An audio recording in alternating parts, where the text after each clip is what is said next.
নমস্কার বন্ধুরা, আশা করছি আপনারা সবাই ভালো আছেন এবং সুস্থ আছেন। আমি রাখি, আমার চ্যানেলে সবাইকে জানাই অনেকটা স্বাগত।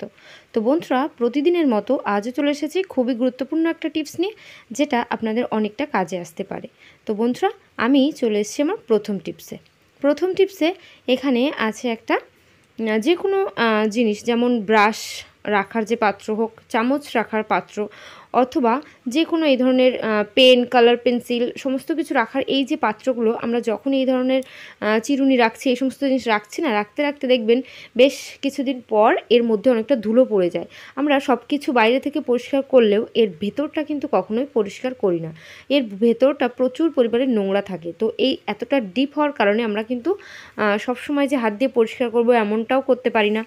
তো আমরা কিভাবে এটাকে পরিষ্কার করব?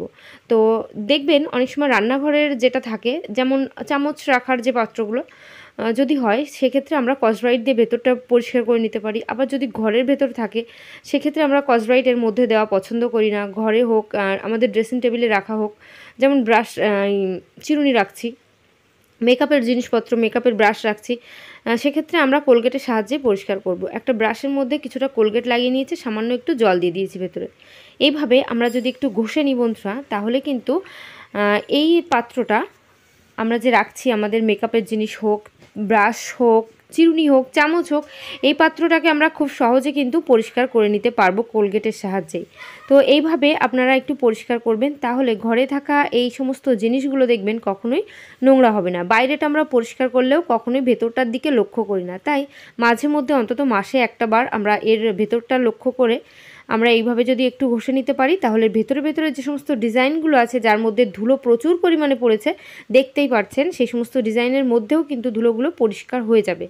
তো এইভাবে একটু পরিষ্কার করলেই দেখবেন আপনাদের টেবিলের সামনে হোক, রান্নাঘরে যে সমস্ত জিনিস থাকছে একটুও নোংরা থাকছে না, আর এর ভেতরে কালি পড়েছে, সেই কালিগুলো কিন্তু উঠছে না। এবার আমি প্লেন জলে ধুয়ে নিয়ে চলে এসেছি।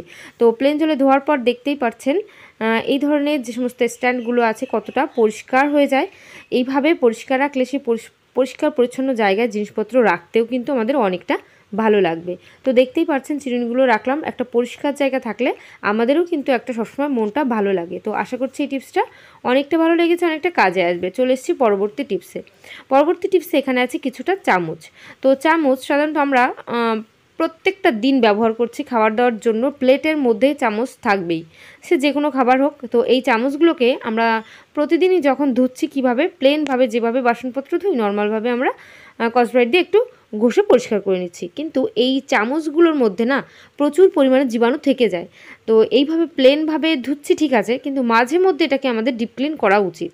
কিভাবে ডিপ ক্লিন করব? একটা বড় পাত্রে জল নিয়ে নিয়েছি, আর নিয়ে নেব হোয়াইট ভিনিগার। তো হোয়াইট ভিনিগার আপনারা নিয়ে একটা ঢাকনা দিয়ে দেবেন, এক ঢাকনা এই যে জলের মধ্যে মিশিয়ে দিলেন। এইবার এই জলের মধ্যে চামচগুলোকে ডুবিয়ে দেবেন। চামচগুলোকে ডুবিয়ে দিয়ে জলটাকে, উষ্ণ জল যদি নিতে পারেন সেক্ষেত্রে ভালো, আর উষ্ণ যদি না নিতে পারেন সেক্ষেত্রে গ্যাস ওভেনের উপর দিয়ে 1 থেকে 1.5 মিনিট এটাকে ফুটিয়ে নিতে হবে। 1 থেকে 1.5 মিনিট জলটা গরম হবে, এর মধ্যে যে কোনো জীবাণু থাক না কেন চামচে, সেই জীবাণুগুলো কিন্তু মারা যাবে। আপনারা গুগলে সার্চ করে দেখতে পারেন, স্টিলের পাত্রে জীবাণু কিন্তু লং লাস্টিং করে। আমরা যতই স্কচব্রাইট, সাবান, সার্ফ দিয়ে ঘষি না কেন, সেটা পরিষ্কার কিন্তু হয় না, জীবাণুগুলো থেকে যায়।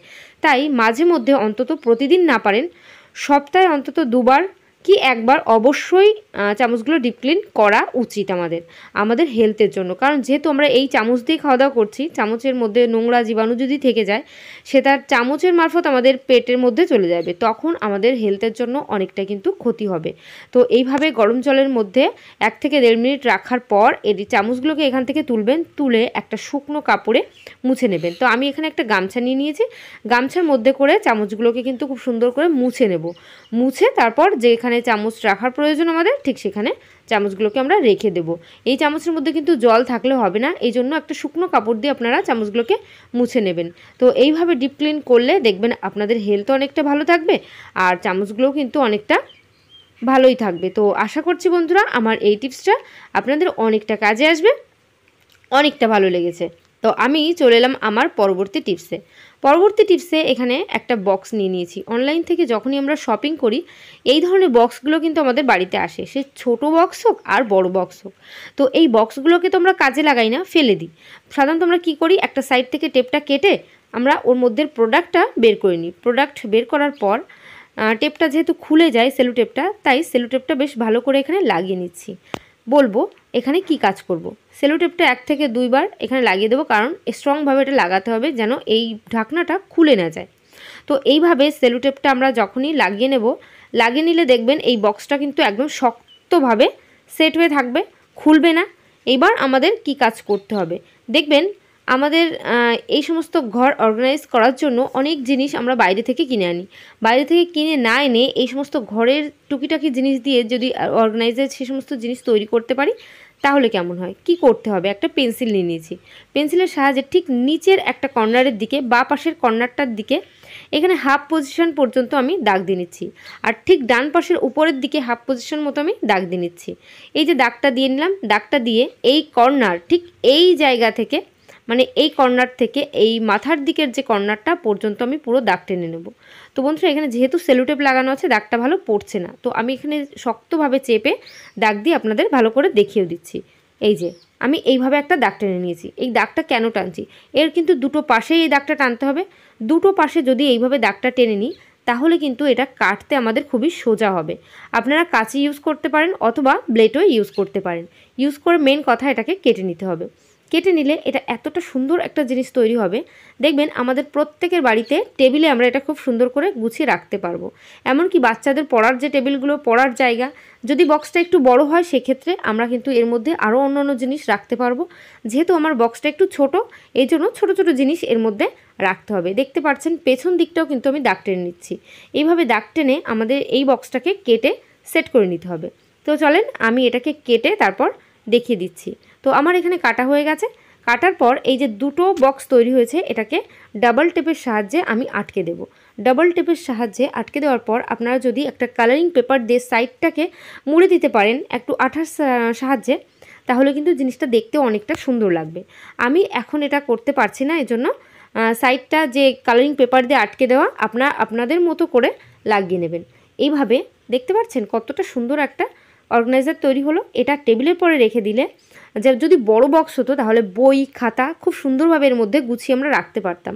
বাচ্চাদের কিন্তু এই সমস্ত গোছানো জিনিসগুলো আমাদের অবশ্যই শেখানো উচিত, তাহলে ওদের পড়াশোনার জিনিস ওরাই নিজেরা গুছিয়ে রাখতে পারে।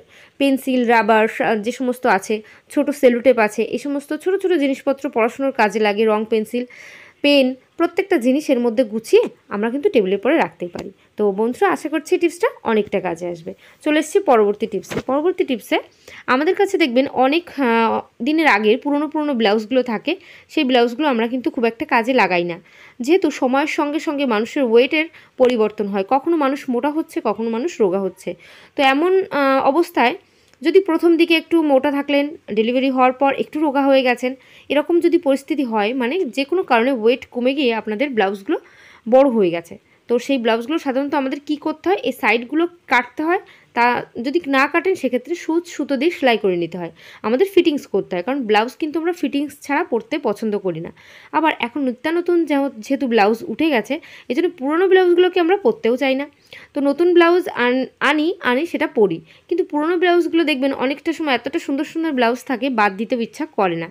তাই সেই সমস্ত পুরোনো ব্লাউজগুলো দিয়ে আমরা যদি ঢিলা হয়ে থাকে, বড় হয়ে থাকে, সেটাকে কিভাবে আমরা সেলাই, সুতো ছাড়া, কাটা ছাড়া আমরা এটাকে ফিটিংস করতে পারি। ফিটিংস ব্লাউজ ছাড়া আমাদের যেহেতু পরতে ইচ্ছা করে না, যদি দেখেন সাইড থেকে অল্প, মানে সামান্য পরিমাণ সুতো দিয়ে মারলে কাজ হয়ে যেত, সেই পরিমাণ আপনাদের কি করতে হবে, মানে যদি বেশি করে সেলাই করতে হয়, মানে অনেকটা রোগা হয়ে গেছেন, অনেকটা ঢিলা হয়ে গেছে, সেক্ষেত্রেও কী করতে হবে দেখিয়ে দেবো। আর যদি সামান্য 1 থেকে 2 আঙুল মারতে হবে সেক্ষেত্রেও কী করতে হবে দেখিয়ে দেবো। যদি অল্প একটু মারতে হয়, মানে সামান্য একটু রোগা হয়েছেন, সেক্ষেত্রে একটা 2 টাকার কয়েন নিয়ে নেবেন, একটু বড় যেহেতু 2 টাকার কয়েন, 2 টাকার কয়েন নিয়ে একটা রাবার নিয়ে এইভাবে পিঠের দিকটায় যদি এইভাবে রাবারটাকে ঘুরিয়ে আটকে দেন, তাহলে দেখবেন এখানে দেখতে খুব সুন্দর একটা পিঠ হয়ে যাচ্ছে। পিঠের ডিজাইনটা কিন্তু অত্যাধিক সুন্দর হয়ে যাচ্ছে। এটা আমরা ব্লাউজটা পরলেও কিন্তু আমাদের পিঠটা অনেকটা সুন্দর লাগবে। আর সাইড থেকে যেহেতু অল্প একটু মারতে হতো, সেই মারাটা আর মারতে হবে না, কারণ এখানে সাইড থেকে কিন্তু কাপড়গুলো টেনে এই একটা ডিজাইন তৈরি হয়ে গেছে। এর ফলে সেলাই সুতো দিয়ে সেলাই করা ছাড়াই কিন্তু ব্লাউজ ফিটিংস হয়ে যাবে। তো দেখতেই পাচ্ছেন বন্ধুরা, এই ব্লাউজটা পরলে কিন্তু এই কোঁচকানো জায়গাগুলো আর থাকবে না, খুব সুন্দরভাবে ব্লাউজটা পিঠে সেট হয়ে যাবে। তো এইভাবে আপনারা যদি সিম্পল ব্লাউজকে একটু সুন্দর ডিজাইন করতে চান, তো সেক্ষেত্রে ডিজাইন করে আপনারা যে কোনো অনুষ্ঠানে যেতে পারেন, দেখতে অনেকটা সুন্দর লাগবে। এবার দেখিয়ে দেবো যদি বড় করে মানে সাইড থেকে যদি অনেকটা করে মারতে হয়, যেমন 3 আঙ্গুল, যদি 3 আঙ্গুল করে মারতে হয় দুই সাইডে, সেক্ষেত্রে আপনারা এভাবে একটা চুড়ি নিয়ে নিতে পারেন। পিঠটা যেহেতু একটু ছোট, তার জন্য একটু প্রবলেম হবে। আপনারা একটু ছোট বাচ্চাদের যে চুড়িগুলো আছে সেই চুড়িগুলো নিতে পারেন। এখানে বড়দের চুড়ি নিয়েছি, এজন্য পিঠটা যেহেতু ছোট খুব একটা সুন্দরভাবে সেট হচ্ছে না। আপনারা যদি একটু ছোট বাচ্চাদের চুড়ি নিতে পারেন, তাহলে দেখবেন এই ব্লাউজের পিঠের মধ্যে খুব সুন্দরভাবে এটা সেট হয়ে যাবে। এইভাবে বড় চুড়ি হোক ছোট চুড়ি হোক, আপনাদের প্রয়োজন মতো যতটা মারতে হবে সাইড থেকে, সেই হিসাবে কিন্তু এটাকে পিঠে আটকে দেবেন গার্ডারের সাহায্যে। এবার পিঠে আটকে দিলে বন্ধুরা দেখবেন ব্লাউজটা কতটা ডিজাইনার হয়ে গেছে, মানে ডিজাইনার ব্লাউজ না হলেও কিন্তু অনেকটা সুন্দর ডিজাইন হয়ে গেছে। আমরা যে কোনো জায়গায় এটা পরে বেড়াতে যেতেই পারবো, অনুষ্ঠানে যেতে পারবো, কোনো সমস্যা হবে না। তো বন্ধুরা, আশা করছি আমার এই টিপসটা আপনাদের অনেকটা কাজে আসবে, অনেকটা ভালো লেগেছে। যদি খুব ভালো লাগে অবশ্যই কিন্তু সবার সঙ্গে শেয়ার করতে ভুলবেন না। তো আজকের ভিডিও এখানে শেষ করছি। সবাই ভালো থাকবেন, সুস্থ থাকবেন। তো বাই, টাটা, আবার নেক্সট ডে দেখা হবে।